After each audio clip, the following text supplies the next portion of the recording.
Metadata. What is it and why does the government want it? And are smartwatches really that smart?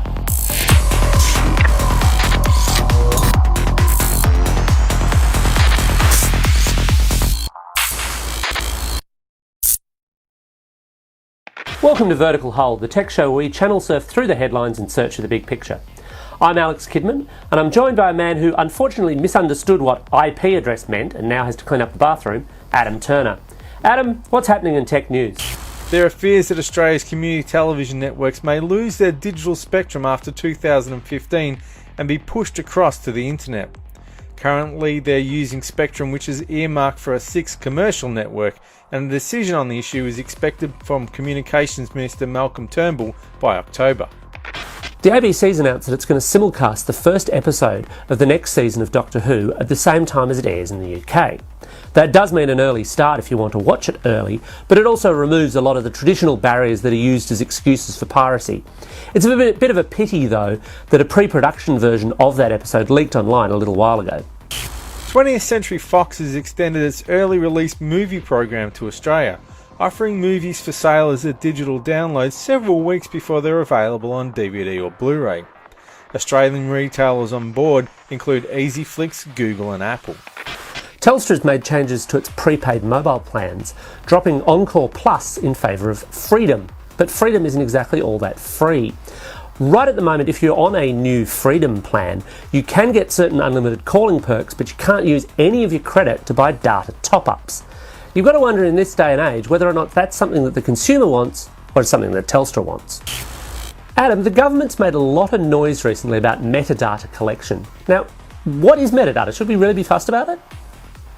Well, that's a very good question, and it's a question, unfortunately, that most of our politicians can't answer. And that's what created this problem. Tony Abbott came out and made a mess of it. Attorney General George Brandis made it even worse.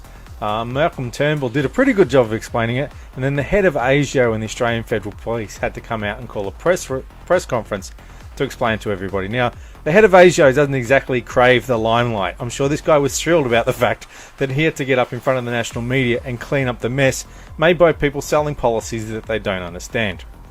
Now, metadata, there's a cliche that explains it, but it explains it really well on a basic level. Metadata, it's data about your data rather than the actual content. So if you think about it, if you send a letter to somebody in the post, the metadata is what's written on the envelope.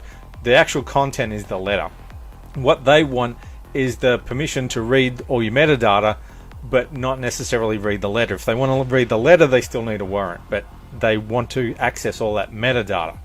Now, and I believe they also want to make it mandatory for ISPs to hold it for a lot longer than they currently might. That's the thing. This thing kind of already happens, and it doesn't, obviously, it's not just paper letters. We're talking about phone calls, email, what you do online. And at the moment, telcos keep this stuff, but it's a bit haphazard. Every telco does a different approach on what they keep and how long they keep it.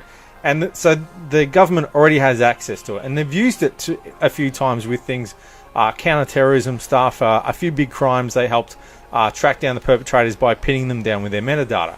But the problem that the law enforcement and security people say that they have is that sometimes they go to people and they don't have the metadata that they hoped they would have. So they basically just want to make it uniform across the board. The thing that people are already sort of doing on a haphazard basis, they would like them to do that officially. Now, they don't need a warrant now to see that metadata, and they still won't need a warrant under the new system to see the metadata. So all that's really changing, if you believe what they're telling us, is that every telco will have to keep the same kind of metadata for 2 years to make it easier for these people to find what they want, rather than sort of the hodgepodge mess that we seem to have now. I think the other problem, though, is, and you alluded to this in the intro, is that the government's done a poor job of explaining the policy. And I mean, even Malcolm Turnbull, who gets technical things in a broad sense, has essentially kind of come out and said, well, look, actually, this is still a policy that's in development. They haven't exactly said what it is they want to collect. They have certainly said, look, we want a uniform way for ISPs to collect it.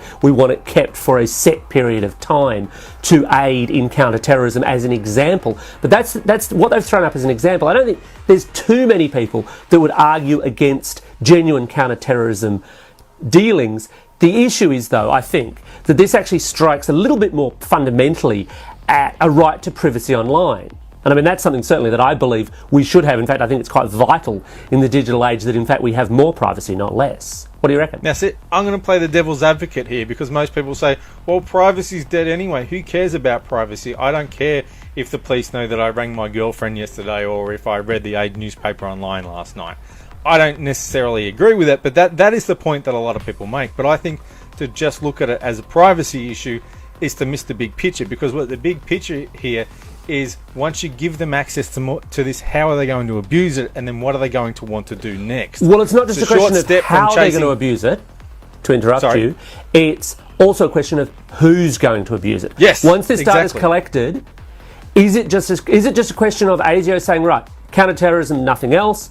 Is it then, for example, potentially going to be passed on, because obviously in an internet age, a lot of IP addresses, your personal IP address, they seem to be shying away from the idea that they'll collect website IP addresses that you'll visit, but that's still very muddy. Depends which politician you're talking to. And as I've said, the policy is still under development. But once this data's kind of there, who's going to have access to it? How's it going to be policed? And again, look, I actually do think it comes down to this privacy thing. I do think privacy is the big picture here. The common argument, and I know what you mean, people kind of go, well, we give this stuff away, and if you've got nothing to hide, you've got nothing to worry about, this kind of thing. Well, actually, except that what you've got to hide might be completely different from what someone else has got to hide. If you're applying for health insurance and you've suddenly had to call the cancer clinic 15 times in a day, and your health insurance company finds out about this, well, what does that mean? What does it mean if you're calling the VD clinic a lot but not calling your wife all that much? There's all sorts of these areas where the metadata can actually tell you fundamentally about the data within, because of where it's going, depending on what's collected. That, I think, is a straight up privacy issue. I totally agree with that, but I don't think it's as likely that your health insurance company is going to get access to that metadata. They're going to have a pretty hard time explaining that it's in any way a law enforcement or security issue. What I'm more concerned about is not so much the privacy, but then how the law enforcement and the security people, the ASIO basically, use it to look for other things. Today you're looking for terrorists, tomorrow you're looking for political activists, the day after you're looking for whistleblowers, and then we slowly turn into this sort of police state where they can just go looking for anybody they want. So it's not that people, it's privacy, but it's bigger than that. It's about government abusing its power. I'm not worried about third-party entities like my health insurance company seeing this data. I think that's less likely. I'm worried about everyone seeing this data. And I'm fine to differ with you on that, but I'm worried about everyone seeing this data. But I agree with you that the political dissonance thing is another excellent angle, because there's all sorts of areas where you could be breaking a law, and there's all sorts of laws, in fact, in Australia, they get broken all the time. You could be breaking a law, big or small, or as an act of civil disobedience. Yes. And acts of civil disobedience are great for changing unjust laws. Without acts of civil disobedience, women wouldn't have the vote. Aboriginal people wouldn't have the vote. There's all sorts of areas where, at certain times in history, it has been illegal to do a thing. The metadata could point to you doing that thing that may be a perfectly justifiable act of civil disobedience.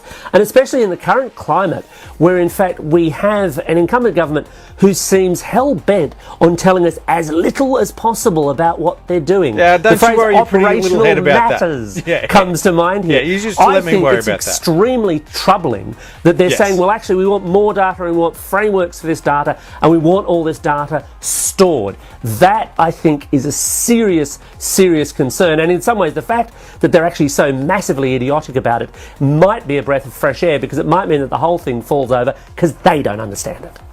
The scariest thing is that people like the Prime Minister and the Attorney General are happy to hand these powers to ASIO, but they don't understand the powers that they're handing them. That's what scares me the most. They're happy to sign off on things they don't understand and probably can't reverse later. If you're going to make decisions like this, you at least need to have a vague idea of what you're talking about. So, Alex, you're a man who likes his smartwatches, but is it really a smart move to buy a smartwatch right now? I'm not 100% convinced that it is for everyone. Now, apologies to all the smartwatch vendors out there, because I'm sure you'd love to sell millions of the things. And look, I'm a man who does love a smartwatch. Right now, purely for visual effect, I'm actually wearing 2 of them. And whilst that's a bit silly... That's double smart. Yeah, well, look, I'm a genius, obviously. And a genius who looks like he's fallen out of a bad 1980s sci-fi flick. But that aside... We need backup. Exactly. I think right at the moment, the market is still fairly niche, and there's a couple of simple reasons for that. Because right now, we're still, even though smartwatches have been around for a bit, we're still really talking early generation hardware. For a lot of these manufacturers, it still is first generation. So, I mean, on my wrist at the moment, I've got a Kickstarter version of the Pebble, and yes, they've gone second gen with the Pebble Steel, but fundamentally it's the same thing underneath. And I've got LG's G-Watch, which is their first Android Wear device. And they're nice and they're functional within certain kind of characteristics for notifications and a small amount of control and searching. But the capabilities are still small. They're still they're niche little plays for people who really kind of need that information. And I think this gets to the heart of why you should buy any given technology. It should fulfill a purpose. It should do something that you need it to do. And right now, I'm not sure that a smartwatch at $200, $250 does enough that pulling a phone out of your pants pocket doesn't do. That's the thing for me, because I've got my phone on me all the time, and it's not such an inconvenience to pull the phone out of my pocket. I'm struggling to see the value in a smartwatch. I've been playing around with fitness bands like the Fitbit Flex, and again, there's things that it can do, but the phone in my pocket can do a lot of that stuff as well. And it's like, what am I paying, $130 for a Flex for to maybe get off my butt and be more active, when I could put that money towards a new pair of runners or a new bike or a treadmill or something that would actually help be a bit more practical. So you've got to figure out where they fit into the big picture. And like you said, if you're going to spend $130 on the Fitbit, it's like, well, do I step up to the smartwatch or do I step down to the dumb watch and then spend that money on a gym membership?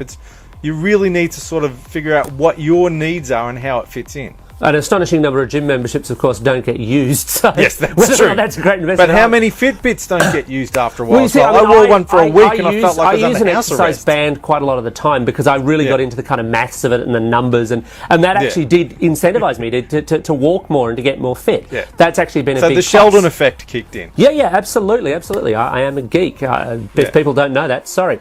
But... The jump up to the smartwatch does have some cases where it works.